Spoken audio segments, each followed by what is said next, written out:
Hello, good morning to all of you. आज हम बात करेंगे थर्ड सेमेस्टर विषय गणित के बारे में। आज का हमारा टॉपिक है साधारण ब्याज एवं चक्रवृद्धि ब्याज। इसमें जो मुख्य बिंदु हैं पहले उन पर बात कर लेते हैं, कौन कौन सी बातों को हमें ध्यान रखना है। सबसे पहले हम समझते हैं कि मूलधन क्या होता है। निश्चित समय के लिए उधार लिया गया अथवा उधार दिया गया धन मूलधन कहलाता है और इसे आप क्वेश्चंस में पी से रिप्रेजेंट करेंगे। ठीक है। मिश्र धन निश्चित समय के पश्चात दिए गए मूलधन और अतिरिक्त धन के योग को मिश्र धन कहते हैं। इसे आप ए से रिप्रेजेंट करेंगे। अमाउंट, ये प्रिंसिपल है, ये अमाउंट। ब्याज निश्चित समय के पश्चात वापस किए गए मूलधन के अतिरिक्त दिए गए धन को ब्याज कहते हैं। इसे आप सिंपल है तो एसआई साधारण ब्याज है और कंपाउंड इंटरेस्ट यानी चक्रवृद्धि ब्याज है तो सीआई से रिप्रेजेंट करेंगे। और नॉर्मली बोलना चाहते तो इंटरेस्ट आई से होता है। ठीक है। चक्रवृद्धि ब्याज जब मूलधन से प्राप्त ब्याज पर भी ब्याज देना होता है तो उसे चक्रवृद्धि ब्याज कहते हैं। इस तरीके से ये आपके कुछ बिंदु जो हमें ध्यान रखने। इसके अलावा इसमें जो प्रयोग होंगी बातें वो आपका दर और समय और रहेगा कि किस दर से, यानी प्रत्येक 100 रुपये पर आप कितना रुपये ब्याज ले रहे हैं, और समय यानी कितने समय के लिए आप वो धन उस किसी व्यक्ति से उधार ले रहे हैं अथवा दे रहे हैं। ठीक है। इससे संबंधित जो सूत्र हैं, साधारण ब्याज का मूलधन गुणा दर गुणा समय बटे 100। और चक्रवृद्धि मिश्रधन के लिए अगर आप सूत्र की बात करें तो ये मूलधन गुणा ब्रैकेट में लिखना है आपको 1 प्लस दर, यानी आर इसको रिप्रेजेंट करते हैं, आर से रेट ऑफ इंटरेस्ट। और टाइम को टाइम पीरियड के लिए एन लिख सकते हैं या फिर टी लिख सकते हैं। ठीक है, कोई भी लिख सकते हैं, अपॉन 100। ये इसका फॉर्मूला रहता है। चक्रवृद्धि अगर हमें ब्याज निकालनी होती है तो पहले अगर हम मिश्रधन निकाल लेते हैं तो मिश्रधन में से मूलधन माइनस कर देंगे तो हमें ब्याज पता चल जाएगी। ठीक है। किसी क्वेश्चन में हमसे मिश्रधन पूछा जाता है तो मिश्रधन क्या होता है, मूलधन में ब्याज जोड़ देते हैं तो हमारा मिश्रधन आ जाता है। ये हमारे इस एक्सरसाइज के अंदर प्रयोग होने वाले सूत्र हैं। अब बात करते हैं इस प्रश्नावली से संबंधित कुछ महत्वपूर्ण प्रश्नों की। और बाकी आप जो भी आपके पास कंटेंट हो उसमें से उन प्रश्नों को लगाइएगा, साधारण ब्याज और चक्रवृद्धि ब्याज के, और प्रयास करें, है ना। कोई दिक्कत हो तो आप बताइएगा कमेंट में। इसका पहला क्वेश्चन हम लोग समझते हैं। ₹500 के लिए 4% वार्षिक ब्याज की दर से 2 वर्ष का साधारण ब्याज ज्ञात कीजिए।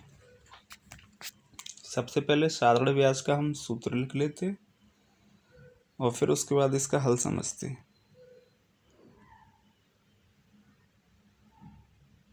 साधारण ब्याज यानी एसआई, एसआई का फॉर्मूला क्या होता है, PRT अपॉन 100। अभी क्या बताया था मैंने, P मतलब मूलधन, R मतलब रेट ऑफ इंटरेस्ट यानी ब्याज की दर, T मतलब टाइम। अच्छा, P मूलधन आपको दे रखा है 500 रुपीज़, रेट ऑफ इंटरेस्ट दी 4%, और साधारण वर्ष हैं जो आपके 2 वर्ष का ब्याज निकालना है आपको साधारण इंटरेस्ट पर। ये आपका बटे 100। सॉल्व कर लीजिए, 0 से ये दोनों 0 आपके कैंसिल हो गई। बाकी आप मल्टीप्लाई करेंगे तो 5 चौके 20 दूनी 40, तो 40 रुपये आपकी ब्याज बन गई। ठीक है। अगर यहाँ आपसे मिश्रधन पूछता है 2 वर्ष बाद मिश्रधन कितना हो जाएगा, तो आपको क्या करना है, एसआई में प्रिंसिपल को ऐड कर देना है तो ये आपका अमाउंट निकल आएगा। तो ये हो गया 540। ठीक है। इस तरीके से आप साधारण ब्याज से संबंधित प्रश्नों को पता कर सकते हैं। नेक्स्ट हम चलते हैं अगले क्वेश्चन की तरफ। किस साधारण ब्याज की दर से 20 वर्षों में किसी धन का मिश्रधन 4 गुना हो जाएगा। क्वेश्चन थोड़ा लिख लेते हैं ना। 20 वर्ष है हमारे पास समय, और साधारण ब्याज की दर वो आपसे जानना चाहते हैं। प्रश्न एक बार दोबारा देख लेना है ना। किस साधारण ब्याज की दर से दर जानना चाहते हैं, तो आर का हमने क्वेश्चन मार्क लगा दिया। 20 वर्ष में समय हमें दे रखा है 20 वर्ष। किसी धन का, यानी मूलधन पता नहीं है, ये कह रहे हैं मूलधन का मिश्र धन जो है वो 4 गुना हो जाएगा। कोई बात नहीं है, हो जाएगा तो हो जाएगा। पी आपने लेट कर लिया, मान लिया है ना, ये लेट किया, P is equal to X rupees, और ये ऊपर जो लिखा है ये 20 वर्ष टाइम है, ठीक है। अच्छा, पी अगर लेट किया है तो उसने अमाउंट के लिए कंडीशन बताइए कि अमाउंट जो है मूलधन का 4 गुना हो जाएगा, यानी 4x। तो यहाँ से आप सिंपली, और एक बात ध्यान रखिएगा इस पूरे कंसेप्ट में, अगर कहीं साधारण ब्याज न लिखा हो, जब तक चक्रवृद्धि ब्याज लिखा ना आए तब तक उसे चक्रवृद्धि ना माने। साधारण ब्याज वाले कंसेप्ट में केवल ब्याज भी लिख देते हैं ना, तो आपको इससे कोई टेंशन नहीं लेनी। तो इसमें आप साधारण ब्याज निकालें, ये हो गया 4x माइनस एक्स बराबर 3x, ठीक है। अब बात करते हैं concept. S I is equal to formula क्या है हमारा, पी आर टी अपॉन 100।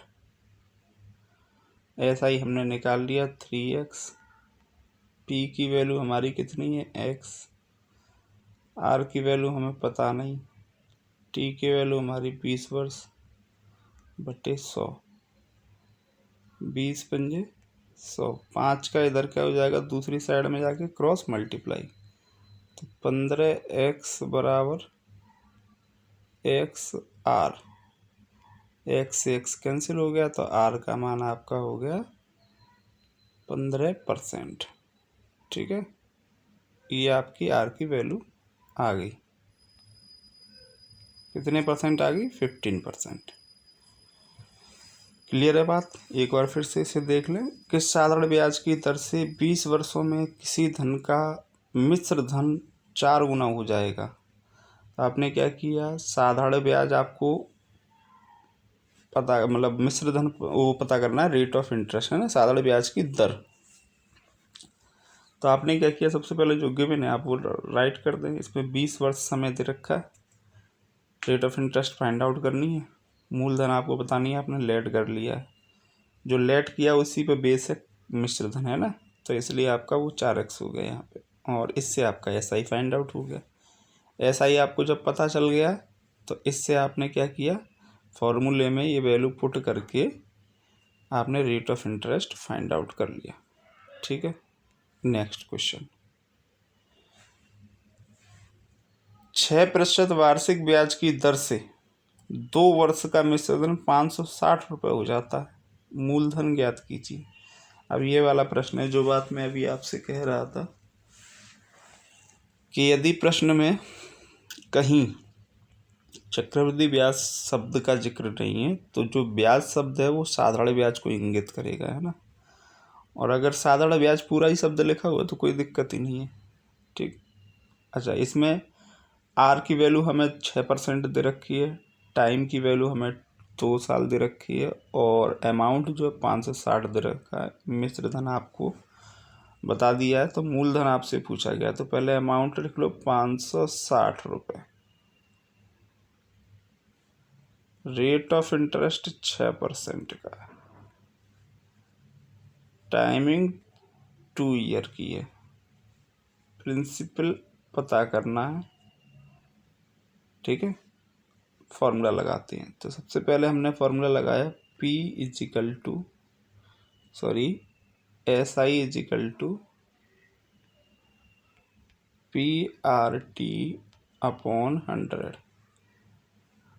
अच्छा, S I is equal to P की वैल्यू पता नहीं है, इसी को हमें फाइंड आउट करना था। आर की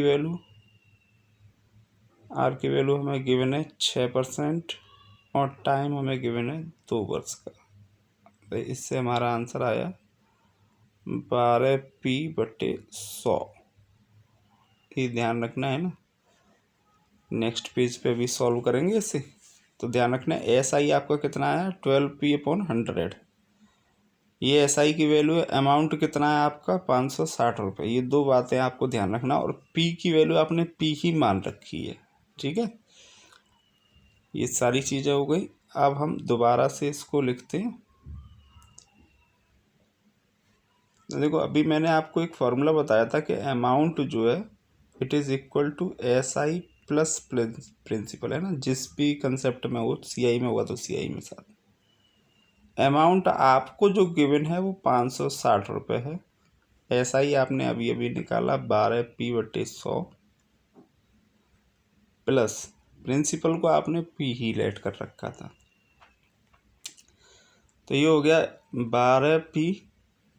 ये एलसीएम लेके इसके अपॉन में थी 100p हो जाएगा, तो टोटल हो गया 112p/100 बराबर 560।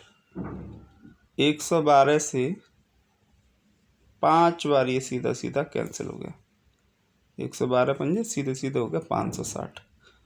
तो p अपॉन 100, ये 100 जो अपॉन में लिखा हुआ है अभी ये क्या हो जाएगा, इधर मल्टीप्लाई में आ जाएगा। तो p की वैल्यू आपकी कितनी फाइंड आउट हुई, 5 × 100 यानी 500। तो आपका ये कंसेप्ट फाइंड आउट हो गया कि मूलधन कितना है, 500 रुपये मूलधन था, जिसका 6% वार्षिक ब्याज की दर से 2 वर्ष का मिश्रधन 560 हो जाता है, ठीक है। इस तरीके से आपको ये कंसेप्ट समझना। ये आपका प्रश्न हल हो गया। नेक्स्ट क्वेश्चन की तरफ चलते हैं। अगला प्रश्न है,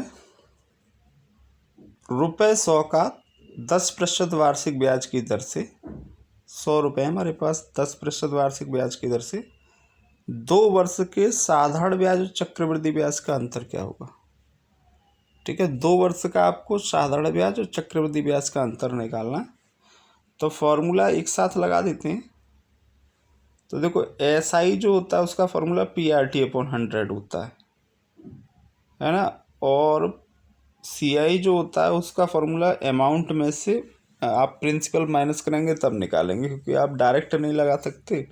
तो पहले अमाउंट फाइंड आउट करते हैं, उसमें से प्रिंसिपल माइनस कर देते हैं, तो आपका सीआई निकल आता है, ठीक है। एक तरीका तो ये है, और एक तरीका है हमारे पास डायरेक्ट तरीका क्या है, हमारे पास एक फॉर्मूला है, वो आप ध्यान रखिएगा। यहाँ पे 2 वर्ष की कंडीशन अगर लगी होती है तो आप डायरेक्ट इस फॉर्मूले को अप्लाई कर सकते हैं। क्या है ये फॉर्मूला, इसमें हम क्या कर सकते हैं, एक मैं आपको बताता हूँ डायरेक्ट फार्मूला। तो इसके लिए डायरेक्ट फार्मूला क्या रहेगा, T is equal to P R/100 का स्क्वायर, ठीक है। अच्छा, इसमें अब प्रिंसिपल हमें गिवन है, R भी हमें गिवन है, और ये 2 जो है, इस 2 का कोई यूटिलाइज नहीं है, ये डायरेक्ट फार्मूला है 2 ईयर के लिए, ठीक है। जब आपसे 2 ईयर का सिंपल इंटरेस्ट और कंपाउंड इंटरेस्ट का डिफरेंस पूछा जाएगा, तब आप इस तरीके से उसे सॉल्व करेंगे, ठीक है। तो इसमें ये वैल्यू आप पुट करिएगा, D is different for 2 year, और P प्रिंसिपल है, R रेट ऑफ इंटरेस्ट है। ये वैल्यू आप इसमें पुट कर दीजिए। प्रिंसिपल की वैल्यू आपको 100 दी गई है, रेट ऑफ इंटरेस्ट आपको 10 बताया गया अपॉन 100 की पावर 2। 0 से एक 0 कैंसिल हो गया, ये 100 इंटू, यहाँ 1 बचा अंदर, 1 का स्क्वायर 1 रहेगा, अपॉन में 10 का स्क्वायर 100 से ये 100 कैंसिल हो गया, और आपका आंसर आ गया 1 रुपीज़, ठीक है। तो ये आपका 2 ईयर के लिए 100 रुपये का 10% वार्षिक ब्याज की दर से साधारण ब्याज और चक्रवृद्धि ब्याज का अंतर आ गया। अगर आप इसे थियोरेटिकली सॉल्व करेंगे तो उसमें आपको क्या करना पड़ेगा, सिंपली आप फार्मूला लगाइएगा सिंपल इंटरेस्ट का, तो उससे आपका जो सिंपल इंटरेस्ट निकल के आएगा वो लगभग 20 रुपये निकल के आएगा, है ना। और फिर आप फाइंड आउट कीजिएगा कंपाउंड इंटरेस्ट वाले फार्मूले से। कंपाउंड इंटरेस्ट के फार्मूले से आप फाइंड आउट करेंगे अमाउंट, और अमाउंट में से ये प्रिंसिपल आपको जो 100 रुपीज़ गिवन है, इसको आप कर दीजिएगा सब्ट्रैक्ट, तो वहाँ पे आपका जो कंपाउंड इंटरेस्ट निकल के आएगा वो आएगा 21 रुपये। ठीक है, तो उन दोनों का डिफरेंस यानी कंपाउंड इंटरेस्ट 21 रुपये और सिंपल इंटरेस्ट 20 रुपये, इन दोनों का डिफरेंस जो है वो 1 रुपये बैठेगा आपका। ठीक है, तो इस तरीके से आपका ये क्वेश्चन कंप्लीट हो जाएगा। नेक्स्ट क्वेश्चन हम चलते हैं। क्वेश्चन नंबर हमारा आ गया 5। किस धन का 10%, अब यहाँ धन पता नहीं है आपको, है ना, मूलधन गायब है। किस धन का 10% वार्षिक ब्याज की दर से रेट ऑफ इंटरेस्ट दिया गया है? 1 वर्ष का साधारण ब्याज 1000 रुपये होगा। ठीक है, रेट ऑफ इंटरेस्ट पता है आपको, टाइम पीरियड पता है आपको, और साधारण ब्याज बताइए सबसे बड़ी बात, यानी पी की वैल्यू मिसिंग है। आप सिंपल फॉर्मूला यूज़ करेंगे और आपका आंसर आ जाएगा। ठीक है, सबसे पहले आपने लिखा, आपको साधारण ब्याज पता है SI 1000 रुपये, प्रिंसिपल आपको पता नहीं है, फाइंड आउट करना है। रेट ऑफ इंटरेस्ट आपको पता है 10%, टाइम पीरियड आपको पता है 1 वर्ष। जो चीज़ें आपको जैसी पता थी आपने राइट कर ली। Rate of interest 10%, time period 1 वर्ष का है, साधारण ब्याज 1000 रुपये, है ना। अब आपको करना है क्या है, सिंपली SI का फॉर्मूला यूज़ करिएगा। तो SI के फॉर्मूले में आप ये वैल्यू रख दीजिए, SI is equal to PRT/100। Value रखो, SI की वैल्यू अभी आपको बताई 1000 रुपये। प्रिंसिपल भाई अननोन फैक्टर है तो आपने पता करना है क्या है। रेट ऑफ इंटरेस्ट 10% का है, समय 1 वर्ष का हमारे पास, बटे 100। 0 से 1 0 कैंसिल हो गया, तो ऊपर तो P1 इनका मल्टीप्लाई तो P रहेगा। ये 10 जो डिवाइड में लिखा हुआ है, ये जब क्रॉस मल्टीप्लाई होगा तो इधर 10 आ जाएगा, तो ये हो जाएगा 1000 में 10 का मल्टीप्लाई कर दोगे आप, तो ये हो गया 10,000। ठीक है, 40 लिखे हुए भाई, सही से पढ़ना। और ये हो गया प्रिंसिपल आपका, यानी 10,000 रुपये का 1 वर्ष का 10% वार्षिक ब्याज की दर से साधारण ब्याज 1000 रुपये बन पाएगा। नेक्स्ट क्वेश्चन, ₹500 का 10% वार्षिक ब्याज की दर से 2 वर्ष का चक्रवृद्धि मिश्र धन क्या होगा? अमाउंट निकालना है, ये आपको सेल्फ करना है क्वेश्चन। फॉर्मूला आपको मैंने बताया था, फिर से यहाँ बता दे रहा हूँ, A is equal to P 1+R/100 की पावर N। क्वेश्चन सॉल्व करके और आंसर कर देना सभी लोग। वीडियो यूट्यूब पर कमेंट में करना है ना, टेलीग्राम में मत मैसेज करते रहना सभी। यूट्यूब पे कमेंट सेक्शन में ही सब अपने आंसर लिख दीजिएगा। अगर किसी की यूट्यूब आईडी अलग नाम से है तो अपना नाम लिखते, ठीक है। चलिए, तो ये फार्मूला आपका ये अप्लाई होगा। तो इससे ये फार्मूला जो है ये आपका अमाउंट का फार्मूला है ना, उसने पूछा अमाउंट है तो ये डायरेक्ट अमाउंट का फार्मूला है, तो आप अमाउंट इससे फाइंड आउट कीजिएगा और सिंपल वैल्यू आपको पुट करनी है। पी की गिवन है वैल्यू आपको इसमें 500 रुपीज़, आर गिवन है 10% और ईयर टाइमिंग दे रखी है आपको एन की जगह 2 ईयर, है ना। तो इसमें कोई दिक्कत आपको नहीं आएगी।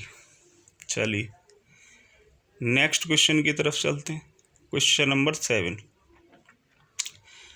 ये लिखा है 200 रुपये का 10% वार्षिक ब्याज की दर से 2 वर्ष का चक्रवृद्धि ब्याज ज्ञात कीजिए। ये भी आपको स्वयं करना है और इसका आंसर भी मुझे कमेंट में बताना। अब इसमें करना क्या है आपको, सिंपल सबसे पहले आप अभी जो पिछले 6वें प्रश्न में आपने अमाउंट निकालने का फॉर्मूला लिखा था उसी से आप अमाउंट निकालिएगा पहले, और जब आपको अमाउंट पता चल जाए तो आप एक फॉर्मूला और लगाइएगा CI का। CI is equal to amount minus principal. जो इस क्वेश्चन को सॉल्व करने पे अमाउंट आएगा उसमें से प्रिंसिपल मतलब 200 माइनस कर देना, आपका कंपाउंड इंटरेस्ट निकल आएगा। ठीक है, तो ये आपका क्वेश्चन बहुत जल्दी भाग गया। ये हो गया क्वेश्चन नंबर 7। ठीक, नेक्स्ट चलते हैं हम क्वेश्चन नंबर 8 की तरफ। इस क्वेश्चन में आपसे पूछा गया किस धन का, मतलब मूलधन नहीं पता है हमें, जितना हम उधार दे रहे हैं अथवा ले रहे हैं वो ये नहीं पता हमें कि कितना था। किस धन का 2 वर्ष में 4% वार्षिक ब्याज की दर से मिश्र धन 676 हो जाएगा। अब मिश्र धन पता है हमें, अमाउंट की वैल्यू, ए की वैल्यू। ठीक है, कोई दिक्कत नहीं है, हम लेट करते हैं इसको। और ध्यान रखिएगा टाइमिंग 2 ईयर है आपकी, रेट ऑफ इंटरेस्ट 4% दे रखी है आपको, और मिश्र धन 676 दे रखा है। ठीक है, करते हैं इस क्वेश्चन को। तो सबसे पहले हमें रेट ऑफ इंटरेस्ट कितना दिया था, 4%। ठीक है, 4 ही दे रखा है, कंफर्म करना ज़रूरी है भाई। और टाइमिंग जो है वो हमें दी है 2 साल की। इसके अलावा हमें अमाउंट बताया था 676 का। प्रिंसिपल पता नहीं था तो वो हमने अपनी तरफ से मान लिया X रुपीज़ रहा हुआ। ठीक है, अब लगाइए आप, पता क्या करना है आपको, किस धन का, अमाउंट ही पता करना है, वो प्रिंसिपल। ठीक है, अमाउंट का फॉर्मूला लगाइए, A=P 1 + R/100n। इसमें ये वैल्यू रखिएगा 676। प्रिंसिपल पता नहीं था, आपने एक्सलेट किया। 1 + R की वैल्यू आपको 4 दे रखी है, बटा 100⁻²। 676 बराबर X।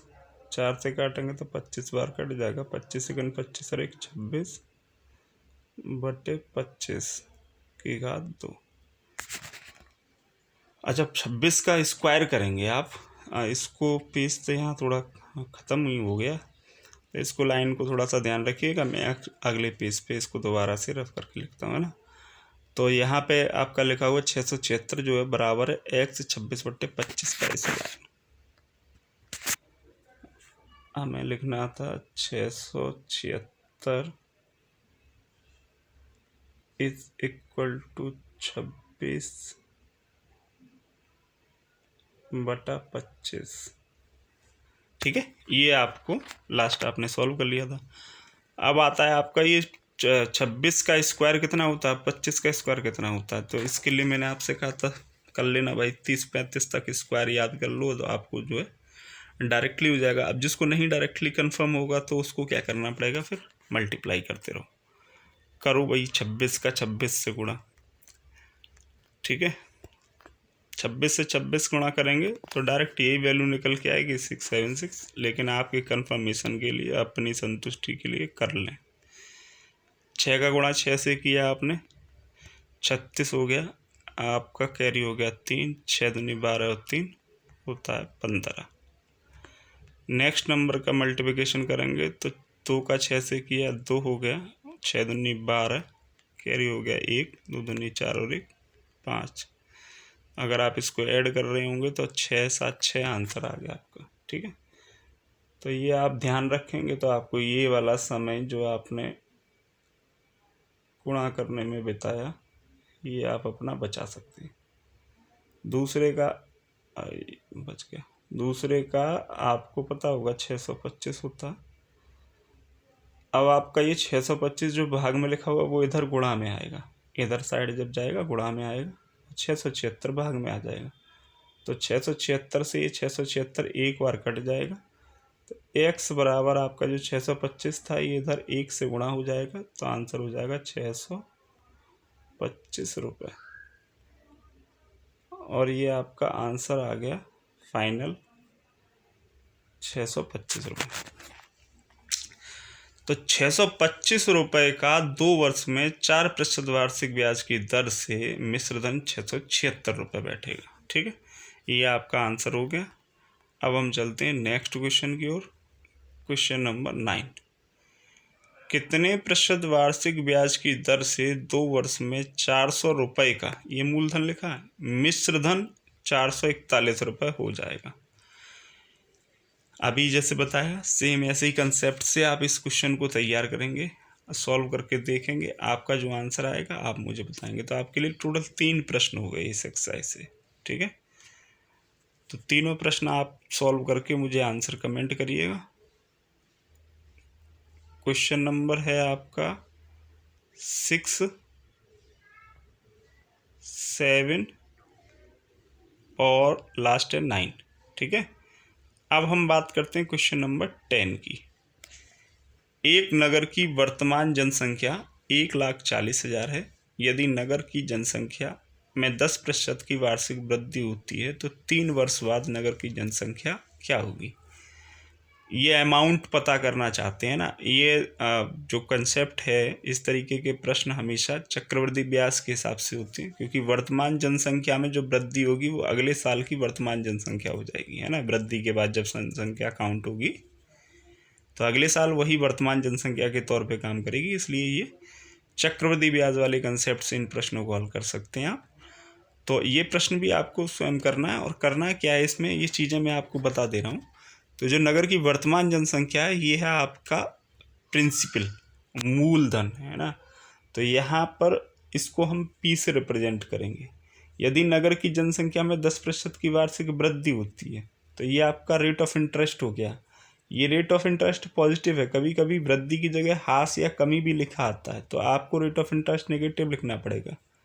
फिर फॉर्मूले में जो 1+R/100 लिखते हैं ना हम लोग, ये वाला फॉर्मूला A=P 1+R/100 की पावर n, ये वृद्धि के लिए होता है ना, इंक्रीजमेंट जब चल रहा हो। अगर कभी प्रश्न में हास के बारे में बात की गई हो तो ये प्लस का साइन जो यहाँ लगा रखे हो आप, ये कैसा हो जाएगा, माइनस का हो जाएगा। ये ध्यान रखते हैं बस, ठीक है।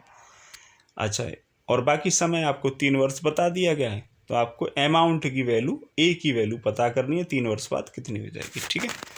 तो ये आपके लिए कुल 4 प्रश्न आपके लिए दिए गए चक्रवृद्धि ब्याज से संबंधित प्रश्न है, इनको आप हल करके देखिएगा। बाकी जिसकी जो भी समस्या हो, कोई प्रश्न ना आता है तो आप मुझे कमेंट करें, ठीक है। Thanks to all of you.